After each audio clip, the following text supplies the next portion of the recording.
What's up everybody? My name is Scott Paddock and today I'm going to teach you how to make a melody flow and sound more lyrical.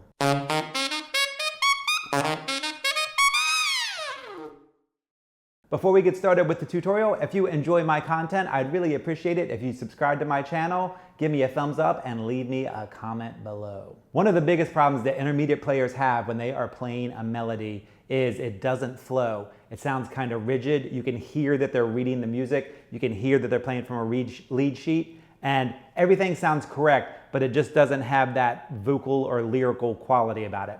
So in today's tutorial, I'm going to give you 3 steps to make that flow happen in your melodies. So the first thing I'm going to do is do a plain example of what it sounds like when it's rigid. Now to do this, I am going to use the track, just the two of us, and I'm going to play along with the backing track, which is going to help a lot hear what I'm talking about with the flow, because you're going to hear the backing track in time and the way I'm playing over top of it. So this first example is me playing it rigid without a flow.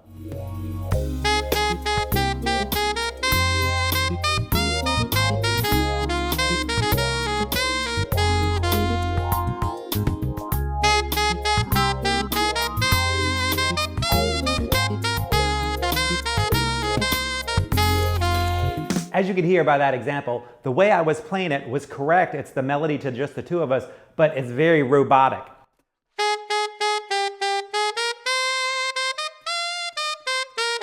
When I played that melody, it sounded very rigid. And the reason for that is because I was playing every note at the exact correct time for the exact amount of length. If you want to make your melodies flow and you want to sound like a professional saxophone player, you need to play with the time a little bit.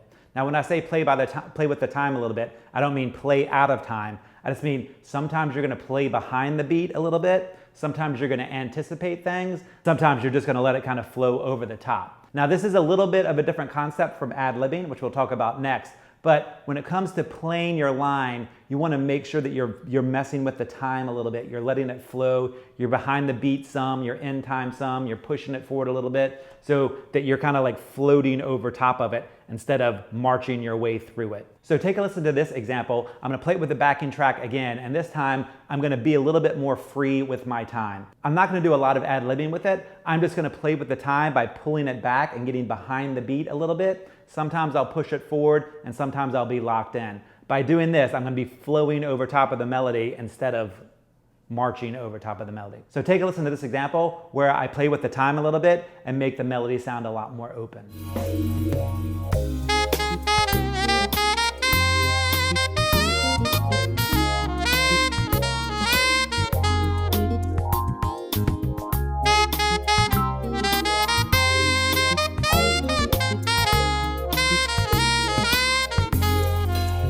That time, the melody sounded a lot more free, it flowed a lot easier, and it just sounded a lot more lyrical. Now, I didn't really ad-lib, I switched some things up a little bit. It was more just in the way that I was playing the melody, where I was placing the notes in time. So instead of doing this, I was just kind of floating over top of it, so playing behind the beat a little bit. So a really good first step to making your melodies flow a lot better is don't be so rigid with your time. Let it flow a little bit more. Don't be afraid to play behind the beat a little bit. The next step is ad-libbing. Now, I'm not going to go into all of the ways to ad-lib. I've done that in several videos in the past. But when you add some ad-libbing to your melody, that's definitely going to open it up and make it sound a whole lot better. Now, there are 4 simple rules for ad-libbing. The first one is change the dynamics and the articulations. So get a little bit louder, get a little bit softer, add some dots, some marcatos, some accents, that kind of stuff. The second rule is change the rhythm.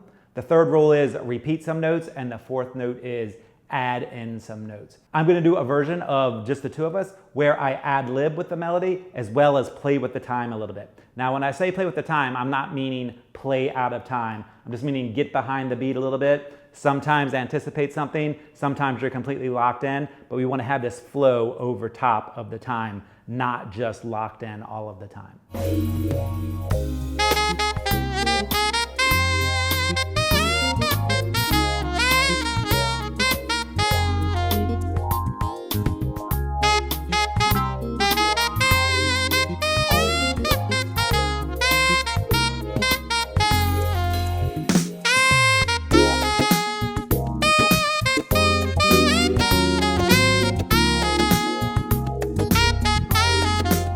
when I ad lib over the melody as well as play with the time a little bit, you can really hear it come to life. Like there's all kinds of motion, there's all kinds of dynamics and articulations and stuff that's moving it forward. So a really big step to making your melodies flow is to ad lib on your melody. If you're interested in learning a lot more about ad-libbing and making melodies sound really good, I'd like to invite you to check out the Scott Paddock Sax School.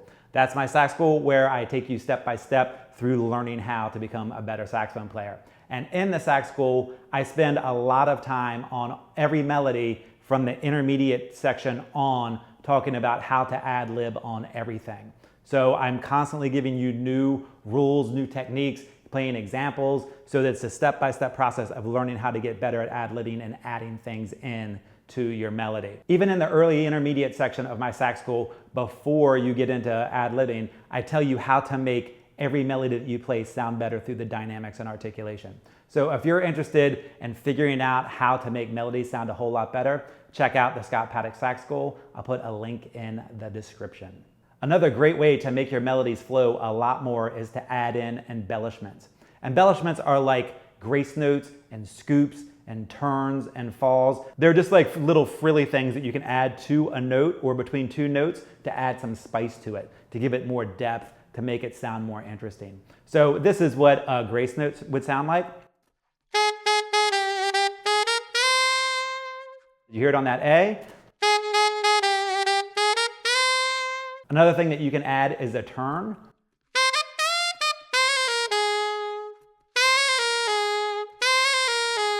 So on that A, I'm going A, B flat, A, G, and landing on the F. By adding in those kind of things, you're going to really make the melody flow a lot more. Another great technique is adding in a fall. So that means when you have a larger interval, fall chromatically or diatonically between the two notes.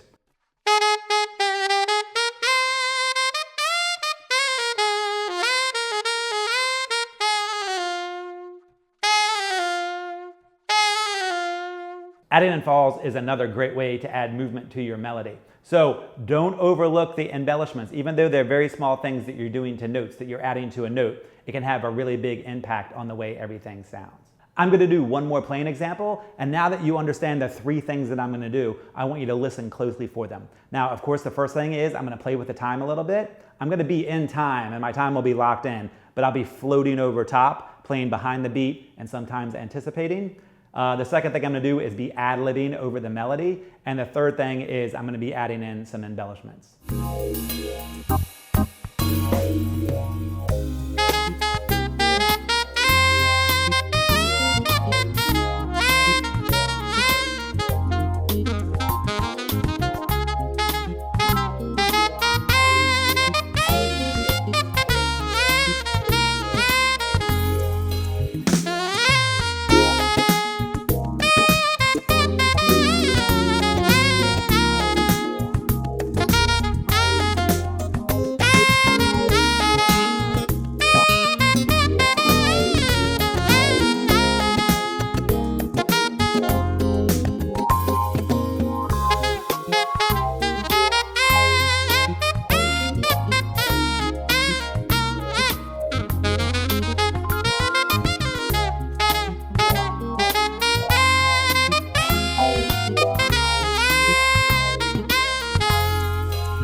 Thanks for taking the time to check out this video. If you now understand how to make your melody flow and sound a lot more lyrical, I'd really appreciate it if you give me a thumbs up, subscribe to my channel, and share it with your friends.